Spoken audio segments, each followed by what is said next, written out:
What's this podcast even about? Reality? It's about reality, mindsets, principles. Just the psychedelic experience. Pretty much.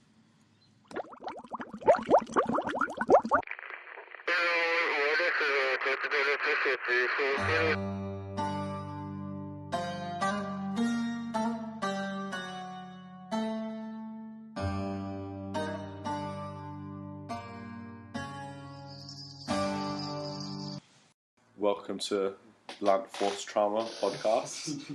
That's a pretty fucking cool. This is the Nijmegen edition. Nijmegen edition, yeah. First one out in the Netherlands. With the boys from the hood. Yeah, I have my Vato here, Luis Ventura. Yeah, that's right. Straight out of the hood of Porto. Porto, yeah. Yeah. Crazy gangsters around there. Crazy motherfucker named Luis. Yeah, crazy motherfucker named Ice Cube. Yeah. So, blunt force trauma, obviously, it's just the saying of, beating the shit out of someone with a blunt object. How did you come up with that? But then it's also got the word blunt in it, so like smoking blunts. I kind of actually don't prefer smoking up for the podcast, whereas, like I was saying, I like the Joe Rogan podcast and this other one, the Tuesday Club, where they talk about Arsenal football team. Oh, yeah. They're pretty funny. Good bunch of blokes from Britain. Yeah, they're pretty good. I was just going to say like that. I think some of the podcasts, they're high. But then, like thinking of it, I was like, I don't feel like that would stimulate much conversation from me. I would be a bit more in my own world. Introspective rather than just, Yeah. It's interesting though. I kind of did feel like early stages of like just first when I smoked weed, I did feel like that kind of real lots of creativity. Yeah. And like I could just come up with different situations and scenarios and that's where everyone like stuff, they start laughing because you just say some random shit. Yeah. And then like I don't know, maybe I kind of feel like that creativity has dropped down a bit. Yeah, because you've been a regular smoker, so you don't really feel it. Is that it? I'm not sure. Yeah, I'm not too sure. It's like you still get it sometimes. Yeah. With the high quality strains that they have here, the legal ones, it's like I did get a good one called Jack Herrera, and that was like apparently it was meant to be like creative inducing. Yeah. And I felt like yeah, for me I can tell it really works because I was like super bored, I didn't want to study. And I did a joint in my room and I was like, I never smoked and studied, so what the fuck happens if I do it? Yeah. And my friend was like, oh, come on, man, you're going to smoke it and then you're going to fall asleep in your bed after 5 minutes, so no way you're going to study, so, okay, just let me try. So I just started to smoke, then, like, time flows by, then when I noticed that past, like, 3 hours and I had studied, like, half of the book or something, I was like, this is pretty good, I have to do it again. Maybe like other times it just doesn't work. You just smoke it and then you just end up on YouTube watching stupid shit. What subject were you watching? Were you studying? Sorry. Quantum field theory. So basically, it's when you see reality, it's nothing but generally Newton's dynamics. So basically, like if I throw this apple, like, if I know which force I throw it and if I know the direction in which I throw it, I can describe where it's going to land. And that's why it's so cool. Basically, you have a deterministic view of the world. Everything you do, you can basically calculate it how it's going to be in 10 seconds, 15 seconds, or whatever. Yeah. But basically, in the middle of, like, between 1910 and 1930, they found out that small particles like electrons, protons, and stuff like that, the things that you have molecules and then you have the constituents of molecules, and those things are atoms, and atoms are made up by even smaller things which are electrons, protons, neutrons, and stuff like that. And those. Is that just the quantum universe? Is that yeah, exactly. So basically, that thing is described by another theory, which, like, how can I explain it? Basically, they created a whole new theory called the quantum theory, but this theory still has to hold up in the classical regime. That being said, like if we have I don't know, an atom the size of like a basketball with the protons of the size of golf balls and stuff like that, in that approximation, like where the things are big, then you should have the same thing as classical mechanics. And then basically other guys showed Do up. you mean so like the laws apply to that's Yeah. quantum level as well? Is that what you're trying to say? Yeah. So basically, you just have like the quantum law. You have the quantum regime and the classical regime. Yeah. But if you make things too big, then you pass to the classical regime. But if you make things too small, you pass to the quantum regime. Okay. Yeah. So the quantum theory is a thing that's more general because a limit of it, like a specific limit of it, this just makes the classical theory. And then you have Einstein, who basically created general relativity. Yeah. And actually, he's really, I might diverge a little bit here, but he was a really funny guy. And most people know him for being like the smartest guy on earth or something. But the guy was a complete wife beater. Like, he was drunkard as well. Like, What? yeah. Yeah. There's a story, his best year of scientific production was 1905, I think, where he produced 3 articles that could have given him like the Nobel Prize, but he only won the Nobel Prize for one of them, which is on the photoelectric effect. But like as you imagine, I think the guy was like in the month of December was dishing out like 3 or 4 articles a week or something. So yeah, the guy was like working really, really hard, and he was under a lot of stress. So like he was living with his first wife Milena at the time. I think it was in Zurich or something. But basically, his wife just comes into the room, asks him if he wants coffee, and then next thing Einstein is punching her in the face and like trying to gouge her eyes off. Yeah. What the hell? Really fucked up shit. But was the work commissioned by, like, was it his own doings and he's just kind of consumed in it and obsessed in it, or was it commissioned? No. It was his own doing. Yeah. Because I think I don't know if at the time he was working in the patent office in Zurich or if he was a professor there already. I'm not quite sure.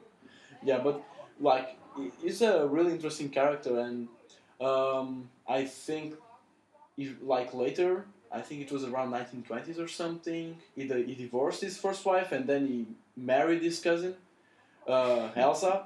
But actually, he wanted to marry Elsa's daughter, which was like 18 years old or something. So yeah, it's super. That fresh bait. Yeah. Yeah, like it was like it's a bit sadistic, but I don't know. Yeah. Yeah, it was like He just looked at Elsa and her daughter and said, I'd rather have the daughter, but Elsa said no, so he just had to go for Elsa, I guess. Anyway. Yeah, but like, then he later migrated to the United States, and son from his first wedding. How old was he when he moved? Okay, I think he died when he was 70 or 80 or something, and he died in the 60s, and when he moved there was around Second World War, so he was probably like, I don't know, 40, 50, 60, around that age. He wasn't that young. Oh shit! I didn't really know the times that he was alive, but I'm surprised because I just kind of assumed that he was more 1800s. But no, most of his education is it's around the 1800s. Like, I think he went to school around 1880 or something, or stuff like that. I might be wrong.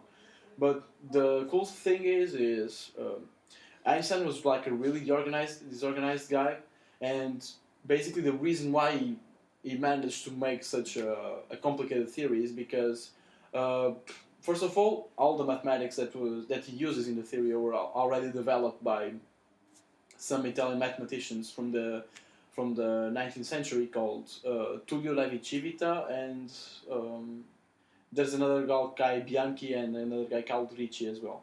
But basically, he was really bad at that course, like differential geometry or something at the ETH in Zurich. But he had a co-worker of him called, I think it was Marcel Grossman, and the guy was like fucking brilliant. Was one of the best mathematicians at the time, and he has. If you just go online and then you check for Grossman's notebooks, you see that like they're perfect. Like everything is super organized and stuff like that. And then you check out Einstein's notebooks on relativity, and then you see like one part of the calculations on the top of the page, the other one is at the bottom. It's a bit of a nut job. Everything is like scribbled in the middle. Yeah. But I kind of get that.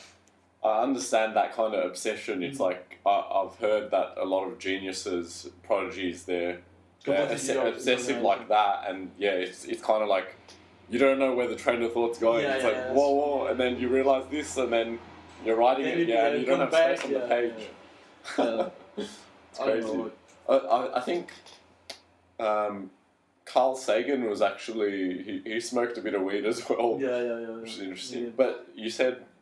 So, like, Einstein was a bit of a drunk, really? Yeah, like it's hard to explain because around that age, around that time, what we think of like heavy drinking now for them was probably just normal. So, I don't know. Like, actually, there's a lot of the early 1900s and like 1920s and stuff like that. They are a particular like fertile time in Portuguese literature. Yeah. And there were like a couple of guys that if you just read their works, even if they're translated in English, they're really, really good. And you're like, hey, this guy is a fucking genius. But then you look like the real person who's writing, and the guy is just like a complete degenerate, just drunk all day, goes to whorehouses all day, like does opium all day. It's like fucking amazing. Yeah, just like, you know, it's hard to explain. But like I was talking about the quantum theory then. Yeah. So basically, what Einstein found out is that if you're in you find out that the general thing that matter curves space-time and blah blah blah, and space-time curves matter, blah blah blah blah. So, but basically, what he found out is that gravity behaves differently than normal forces that we know. Gravity is not the same thing as like electromagnetic force, which is the one that we use for like power everything that we use here and stuff like that. But the thing is that a lot of people started working on trying to unify these theories, and they realized that well, these don't work. It's like you're trying to make a puzzle, but then some jackass cut the pieces of the puzzle, then you check out and you're trying to glue them together, and you can't because well, it's impossible. You don't have the whole set. So basically, what we are trying to work now is for a unified model of all forces, which is you have the electromagnetic force, you have the gravitational force, you have the weak force, and you have the strong force. So far, the ones that have been really studied in depth were, although gravity has been studied in depth, we don't understand it as well as electromagnetism, which came later, and weak force as well. And these two have been proven that they are intertwined together. Yeah. And then we have the strong force, which is for me the most fascinating because it really tells you there's even when you think that you've reached the end, then you know everything, there's always a detail that completely unravels a whole new field. So basically, if we just look at the type of science they teach you at high school, and they tell you you have a atom, and then an atom is composed by a nucleus, and then you have positive charge, and then you have you have things with charge without the protons, and then you have things without charge without the neutrons. Yeah. So, but some guy just wondered, so if the particles are positive charge and negative charge, okay, then there shouldn't be electromagnetic interaction between the positive and the neutron and the neutral charges, because well, if one is neutral, then it doesn't interact with the positive one. But how about the positive ones with the positive ones? So you have a nucleus like this, and then you have positive charges here. Even though they're not all positive, they should interact. Is that basic understanding of positive repel. Yeah. Yeah. So that's precisely the thing. So why does the nucleus stay together if positive charges tend to repel? Yeah. So why doesn't it all collapse? So due to this idea that the nucleus stays together, and we know that the nucleus stays together because one easy way to learn about properties of stuff like atoms, matter, and stuff like that, you just blast light into it, and then you see what light comes out of it. So, and through that you can see that, okay, you clearly have a nucleus, but we have positive interaction, and the nucleus shouldn't exist. So what else is it that the nucleus stays intact? And then they found out there's a strong force. A strong force actually is much more complicated than we expected, because if you have a set of elementary particles called the electron, called the neutron, the proton, blah blah blah, then you have a difference, like those two are divided into different sets. One of them is like the bosons, and then you have the leptons. So one of them is composed by even smaller parts, which I don't know if you ever heard of the quarks. Yeah. Yeah. So then you have like a proton and a neutron. Each one of them has 3 quarks, but the difference is why is one of them a neutron and why is the other neutron, proton. Yeah. So one of them has 2 quark ups and 1 quark down, and the other one has 2 quark downs and 1 quark up. And the really beautiful. What about the electron? The electron doesn't have any quarks. Okay. The electron by itself is a real elementary particle. Oh wow! It's just like, I don't know if you ever heard of the neutrino as well. The neutrino is like the massless brother of the electron, but then people realize that it should have mass or it shouldn't have mass. So there's a huge difference in like particle physics if the neutrino has mass or if it doesn't have mass. And has that been concluded, or is it? They're still testing it, but the general line of thought is that yes, they have mass, even though it's really really small. Yeah, but like, and then you just have. The thing is, like, when you work in science, there's always new experiments coming out, and I'm working in the theoretical part of it, so you're just always trying to push new theories that try to make sense of the new data that you have in the world. Yeah. Yep. So you were saying about the charge of the quarks. Yeah. How it's like 2 up and 2 down. Sorry, 2 up and 1 down. Yeah. For the proton, yeah. And then, so that's the reason why they don't. So that's the reason why the nucleus stays together. No, the reason why the nucleus stays together is due to strong force, but it's a little complicated to explain here. But the thing is, you just have to think about protons and neutrons and stuff like that. If they were interacting only with electromagnetic force, then there wouldn't be any nucleus. Okay. But since they interact with a stronger force, that's why it's called strong force. And so they're interacting on multiple levels, which brings them together. They're interacting in the electromagnetic level with a force called A, which is equal to 10. Yeah. But then you go to the strong force regime, and then you have like a force between interaction of in even a smaller level, and the force is equal to 100 or something. Yeah. So when you see when you try to pull them apart, well, if the electromagnetic interaction already pulls them apart, but then you have the strong force who pulls them together. So that's why they tend to stay together. Okay. So, but does it have to be in equilibrium, or what, the nucleus? The forces that hold it together, are they in equilibrium, or are they different for different atomic elements? No, the reason why you have the nucleus staying there is because it's in equilibrium. So in general, if you sum all the forces, they should add up to 0. Yeah. And that's true for every nucleus. Yeah. So, and then then you have particles or nucleus that decay radioactively, but that's a different story. Okay. I actually want to pick up on something where you said how they push light through the Yeah. through the atom and discover things. So like, what's that process kind of like? Like how? Okay, so I can't really explain it that much because I'm like I think I've studied this on like 3 or 4 years ago, so I don't remember it that well. But basically the thing is, this light that you see here is basically white light, so it means that it's composed by every single wavelength in the wavelength spectrum. So what do we have? UV.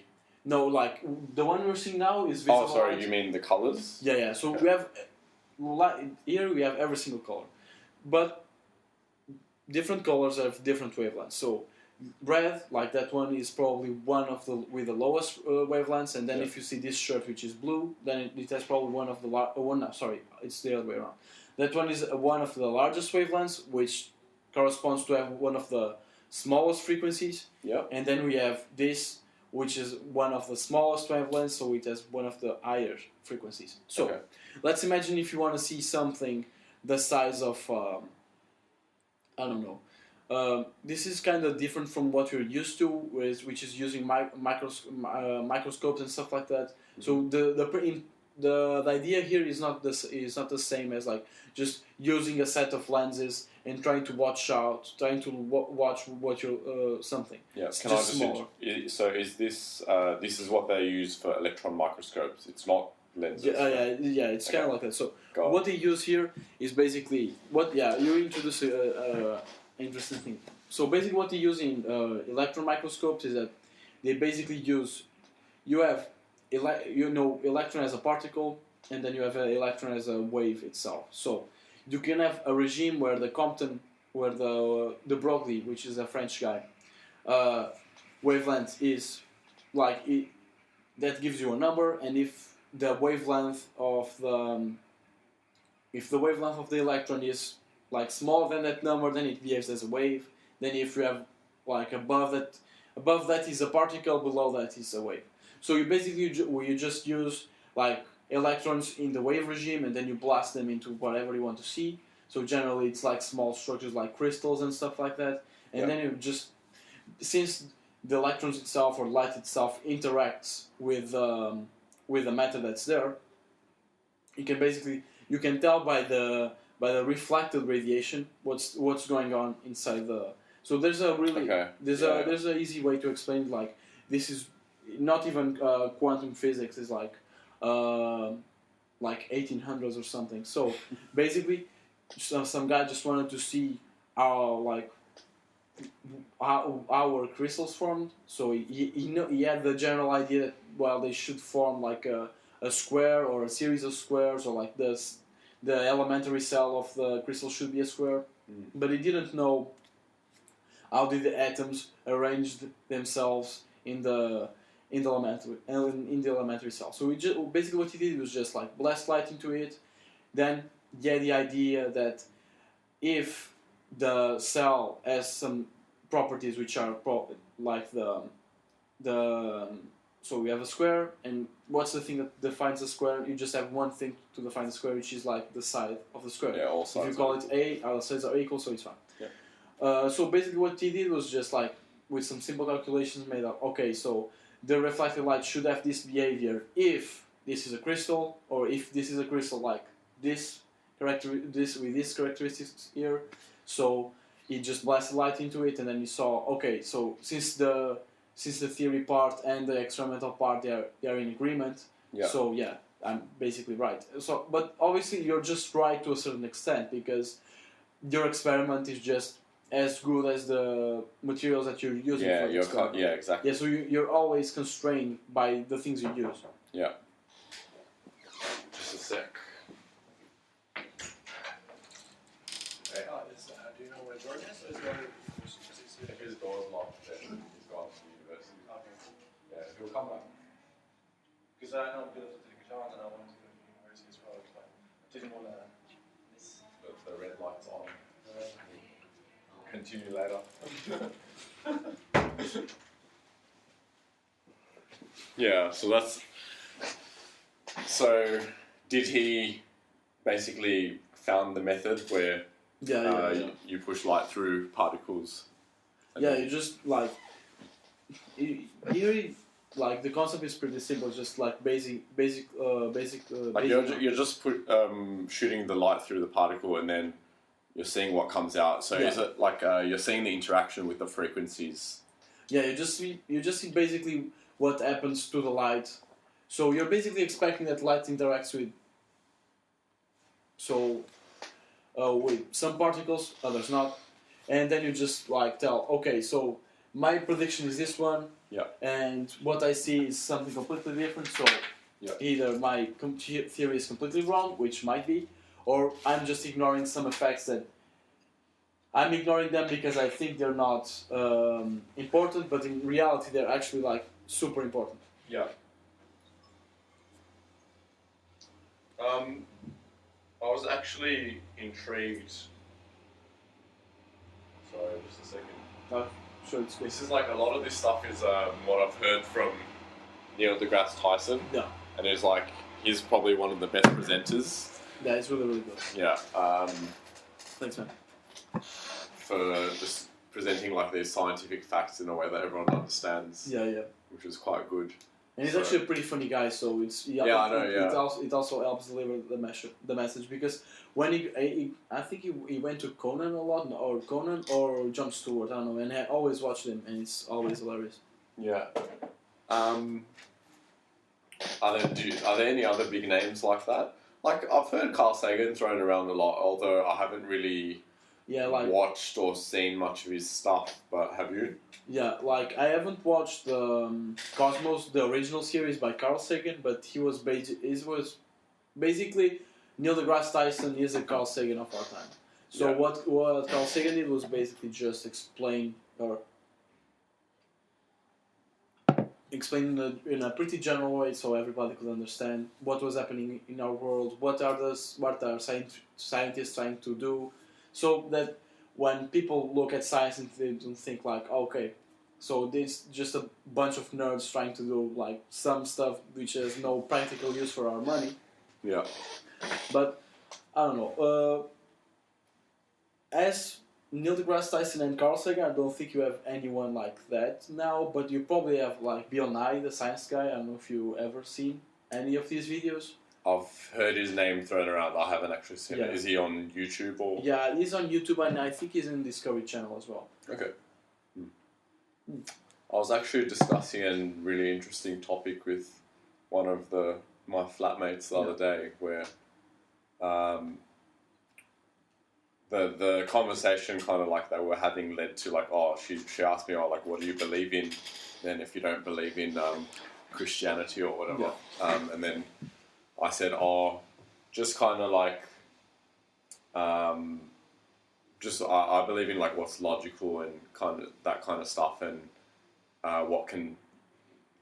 things that can be logically derived, and like science is basically one of the greatest things I believe in. And on top of that, I said, I believe in evolution as well. Like that's what science has proved. And then she said, science hasn't proved that. And then we went up on this whole discussion of, is evolution, is it real? And so what she said to me was that we've proved micro evolution on a smaller scale, which is like kind of like breeding and stuff that you can like change the habits or even some minor physical characteristics of animals over time.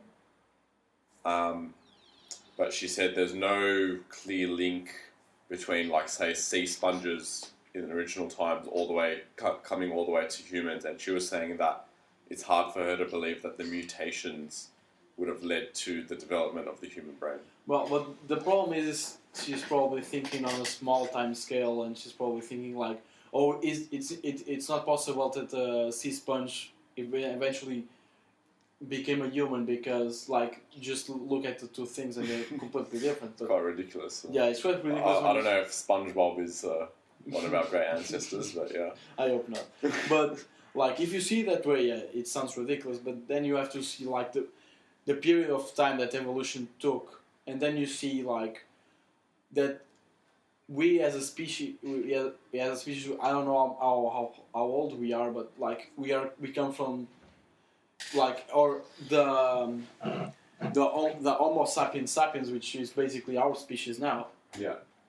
Well, she was actually, she went to the extent of saying that possibly they're not even our descendants. Sorry. Who?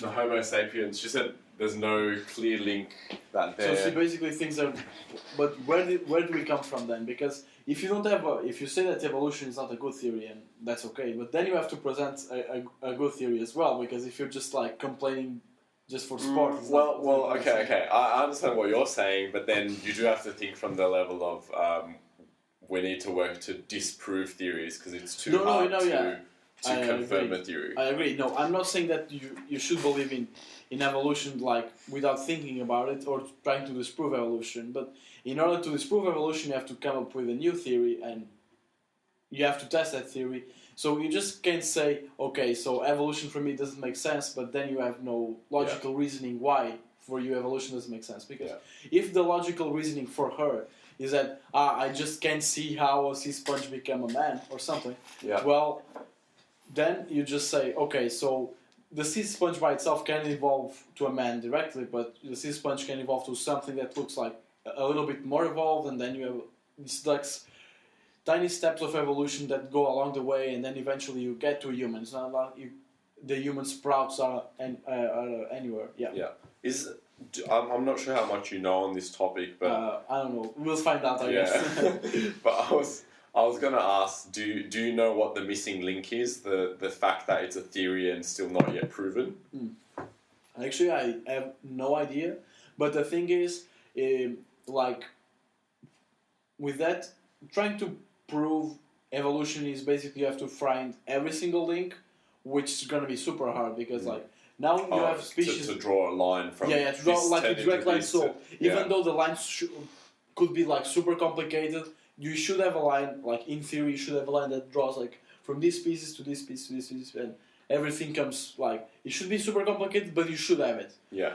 But the thing is, just like now, you have species that basically disappear, and the same thing happens happens there, like in the past. So what you should have is like, you're trying to draw a line between like a parrot and a human, but then you have species that are missing there because they're simply disappeared, and when you try to find like fossils of it and stuff like that, and just like evidence that those species existed, then you can't find it. So there's a lot of dinosaurs that people think that existed, but nobody is really sure because you only have like small fossils of it, and then people just drew like a cool dinosaur that flied or something like that, and then they're like, oh yeah, that should be really cool if this existed or something.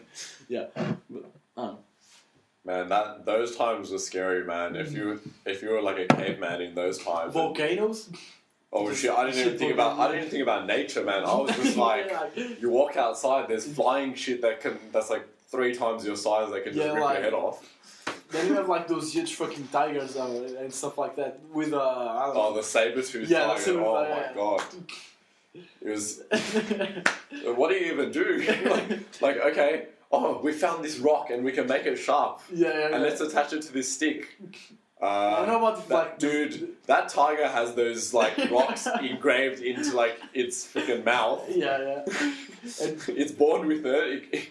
It can tear your head off in like 2 seconds. Like it's probably like 5 times your size or 6 times your size. Oh shit, man. Then like just imagine you have a fucking spear made of stone or something like that, and then the fucking spear like just breaks, and then what you do? Like you decide to run, you decide to fight with your hands? No, I have no idea. The guys have to be pretty that's good. interesting though. Okay, so you look at spears and they're always depicted as something sharp, like a metal and stone at the end, but the rest of it's just wood. Yeah, that makes no sense. Why don't you make the rest of it stone? Or like, why don't you make everything like steel? Like it's a complete thing made of steel. Like, obviously, they didn't have that shit back then, but like. But did someone think about that and they actually tried to do it? To make a whole spear made of stone? Yeah. The thing is, like, if you're trying to make a whole spear made of stone, then you have to to find a really big stone, and then you have to carve the stone. Okay, wait, hold on. I think I've just fucked myself over because that's when the sword was invented. They just made like the whole thing. That end. Okay, fair enough. Yeah. Credit to historical humans, but also credit to us, Louis. We made it. Yeah. You know, we made it past the saber-toothed tigers. I don't know, like, and just imagine how it, like, the world was much colder than back then. Mm-hmm. Then now is much hotter than back then. So just like imagine, like, you're fucking cold, you have nothing to eat, and everything wants to kill you. So yeah, I don't know. Do you think the world is getting hotter, or does it go through a period of like really hot and then ice age again? Yeah, it does. So, like it doesn't. Ice age doesn't need to be like the movie Ice Age and stuff like that, where everything goes to ice and then you have a squirrel like running. Yeah. But there's no sloths going nuts and like. Yeah. So the idea is that there are ice ages, but the thing is, what we call ice age is not necessarily everything freezes. So you just have periods where the world tends to cool down, and then you have periods when the world seems to cool a little bit. Do you know what causes that? Yeah. Like, I have read about it, but I can't really remember it now. But I don't know. If I had to guess, it just might be. No, I have no idea. Yeah, no worries. Do you think the next step is for us to just get out of here? Because we're kind of like, I feel like I don't know if I could say the universe, but definitely our Earth is kind of in a balance where, you know, if something becomes too prominent and starts fucking shit up like humans, then like there's the counteraction of like there's a balance in the universe. Yeah, that's true. So like, you know, we're growing our population, like we're thriving, and we're thriving with our technology and all that, but you know, we're kind of out of control, and we've gotten to a point where there's too many people, too many differences, we can't manage ourselves. Yeah. So then that's leading to our downfall.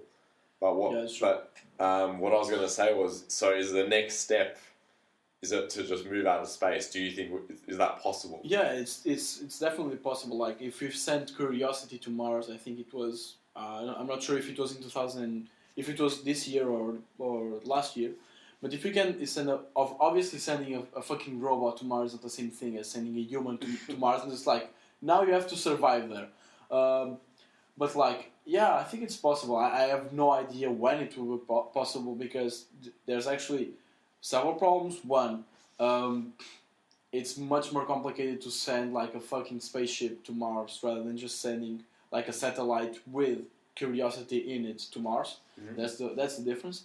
And then the other difference is that basically the main space agency that we have, which is NASA, they have consistently been underfunded. So they basically have less and less programs and stuff like that. So I don't know, unless China picks up and Russia picks up as well. Why don't they? China is the next superpower, whether anyone likes it or not.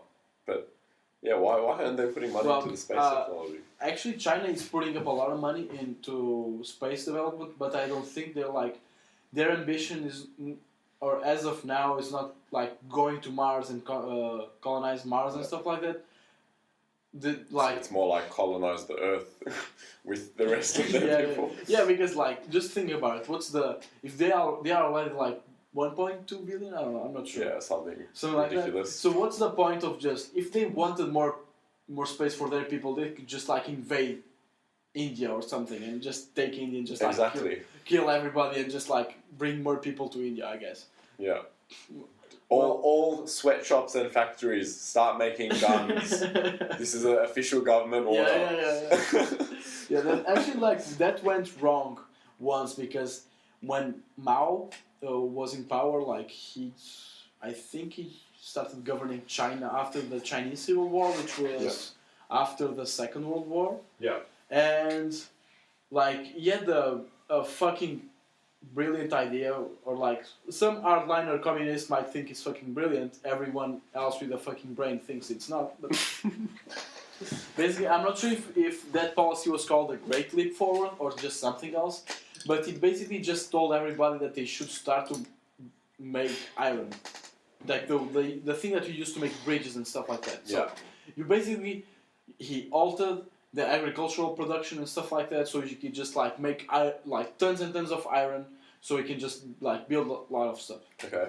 But the thing is, like, so if you have like two guys pointing you at AK-47 or the Chinese equivalent of it at your back, and like, Do we know what the Chinese equivalent is? yeah, it's like it's just there's a like the Chinese name, Like which a I laser can't gun. remember. Yeah. It's a laser gun, or like you can, or dragons. Oh, okay, yeah. Just portable dragons. Yeah, for like that, you point at dragons. It's in a jar. Yeah, yeah, that would be so cool, man. No. Okay, Yeah, so that's a good you've idea. got people pointing guns at you and Yeah. you're making iron. You're making iron, but the thing is, basically, the process of making iron by itself is simple, and the things that you use to make iron are simple as well. It's just, I think it's, I can't remember. Yeah, like you just use the mineral by itself. Yeah, yeah. So, but the problem is that if you try to make something yourself, instead of large scale with scientific production and stuff like that, it's gonna work out like shit. So if I try to make like a vase made of, like if I try to make pottery or something like that, I'm gonna do shit because I don't know how to make pottery. Yeah. It's the same thing for iron. So if you just tell a bunch of people to make iron and you just say, okay, so here's the mineral. Oh, basically they're not skilled in it, is that what Yeah, you they're mean? not skilled in it. So basically what happened, you just end up with like a shitload of iron, but it's like crappy iron. Poor quality. Yeah, so basically what he tried to do, but nobody really had the idea if the iron was good or not, so they basically tried to build stuff with it, didn't work. Really? So, yeah. So To the if you extent see, that things were collapsing? yeah, Oh shit. basically that bad. And the problem is, since he invested that much into like iron making, I'm not saying that they stopped doing agriculture because they wanted to make iron, of course. But if you have a limited amount of people in your country, so if you set 80% of them to do something, then you just have 20% of them. Let's say 80% for iron, 20% for agriculture, but then the 20% have to feed the 100%, and then you just have like great famines and stuff like that in China.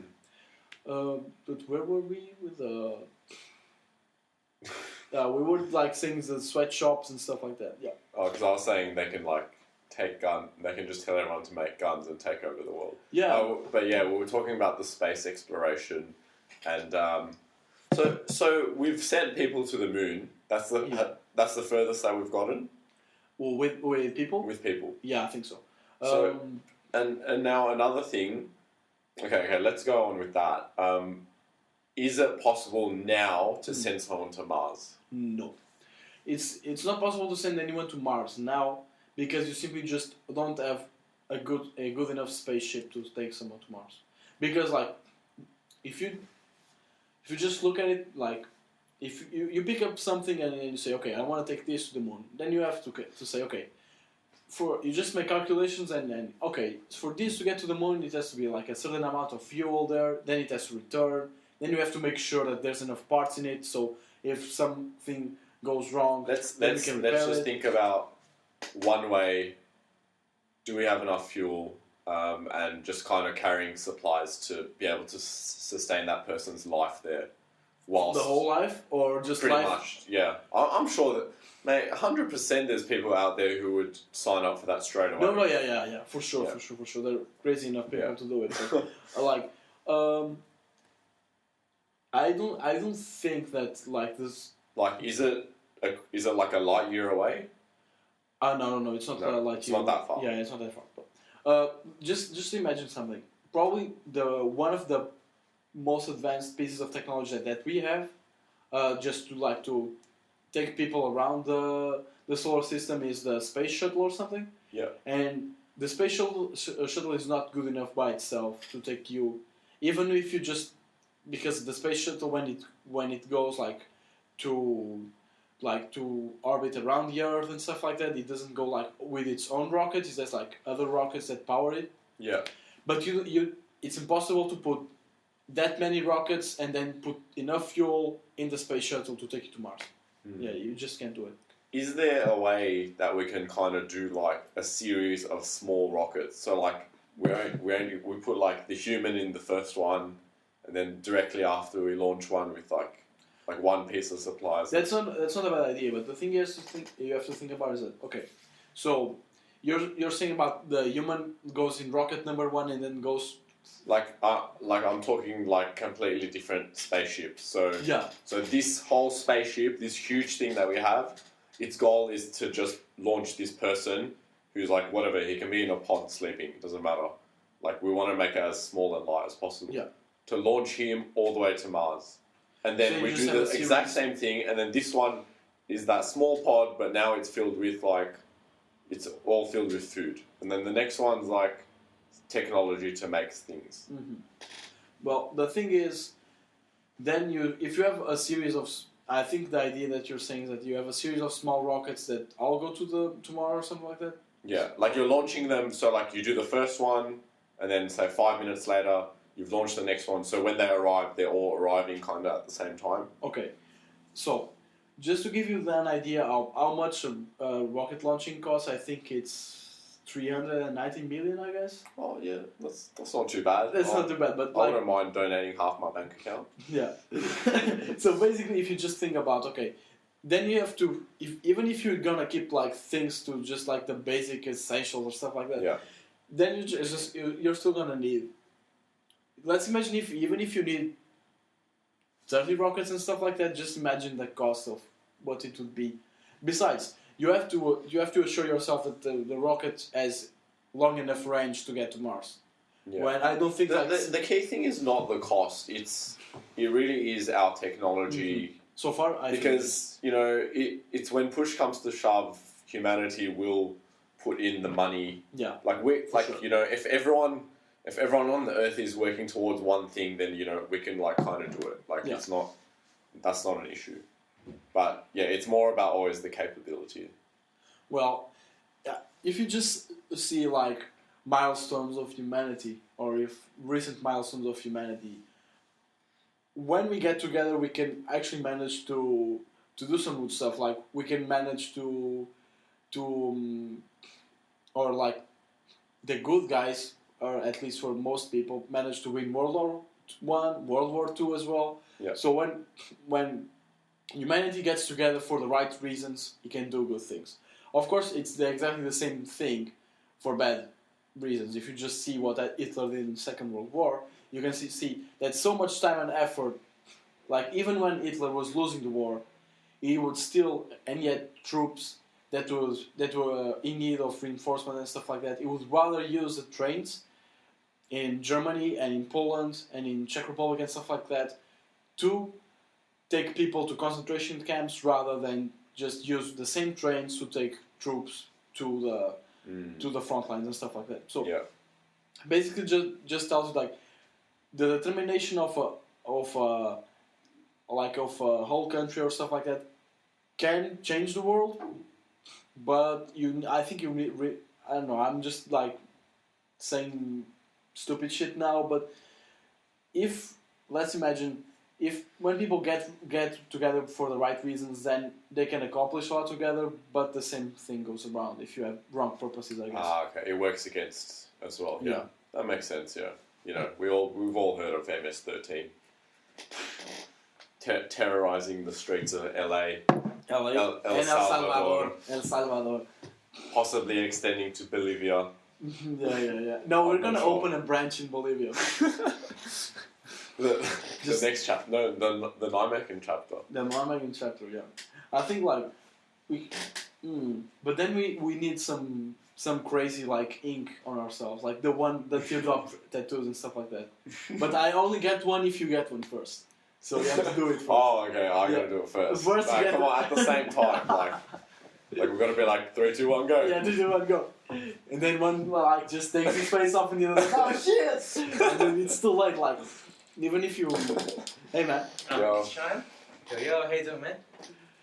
like even if you manage to take your face away, you're still gonna get something here. So the one just gets a dot, and the other one gets Yeah. like half a tear or something.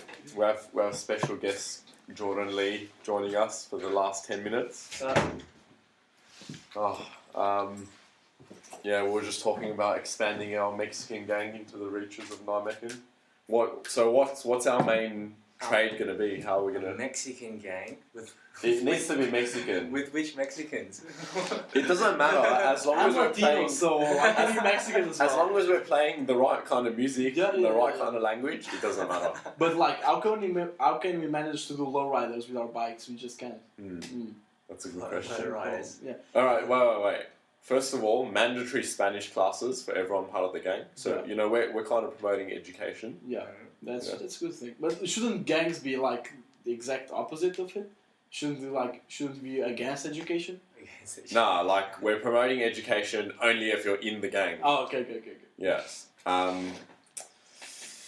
So what's our main trade going to be? I think I'll just go for Amsterdam drug trade. That's, but I would go for drug trade as well. yeah. Yeah, Right. but because like we're close, Black market for bikes. No, However, and we're close to the that's a German. good question. We're close to the German border, so we can always do like just export drugs to Germany because they're like everything is illegal there. So Yeah, why that's not? true. That's true. We can just like we can create a new charter in Amsterdam, and then you just like they import the drugs from Amsterdam, and then we. I was thinking because I was going to bring up the point of, well, the drug trade is thriving here.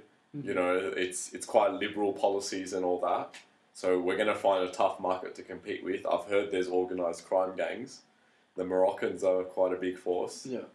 But if we're kind of based here but exporting elsewhere, then they can't touch us. Yeah. Simple as that.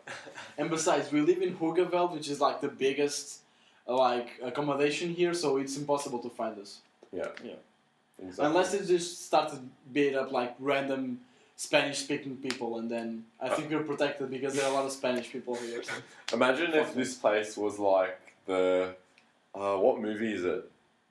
There's like some movies where they're like trying to like go in and bust people in the projects, and it's just like it's basically like Hoogeveld. It's just a huge fucking accommodation complex, social housing with like everyone has one bedroom, and like the windows are like barred up, but like when the cops try and come in and bust someone, everyone kind of stands outside their door looking intimidating. Yeah. You know, tats and all. Yeah, and like And then it's like- the lights are Like you can't like ask for help from anyone. Yeah. Like it's Sir, like every sir, corner where's you the way? Where's the way, sir? Yeah, Yeah, it's like it's not- every corner you turn, it's either you're not going to get help or you're going to get beat the shit out of. Or you're gonna get shot in the face, probably. Yeah, so if we recruit enough people, we can create that environment. Yeah. Well, we can do like the Pablo Escobar stuff. If you're good to people and if you just like share like the winnings, like Yeah. what Pablo Escobar did and why people in Medellin love him. Have you love seen him so much. Narcos? No, I haven't seen Mate, Narcos, but yeah, what are but you I doing? have to do it. But like you basically just went to football pitches and stuff like that, and you just like give a lot of free stuff and stuff like that. And people were really poor, so they loved Pablo Escobar because Pablo gave him like. I don't know. That's true. He appeals to the. Yeah, it appeals to the masses and Yeah, stuff like that. yeah, he appeals So to if the we do the masses. same, we won't have a problem. Yeah, you just can't fuck it up. But yeah. we just have to think about something because like the Moroccan guys here, they have scooters and we only have bikes. So if it would come like to a drive-by situation where they have scooters and we have bikes, then we're fucked up. Yeah. Okay. We'll think about the transport, but Transport is very important. Yeah. You got to look into new markets for new bikes. I'm pretty sure like China's developing heaps of really good like electric bikes nowadays that are like close to like they should be like road like verified before like they should markets. And I don't know. yeah, I know of this guy who got busted in Australia. He's got some bad like social issues from like family and stuff. So he's kind of had trouble with crime, but. It's this situation was pretty ludicrous.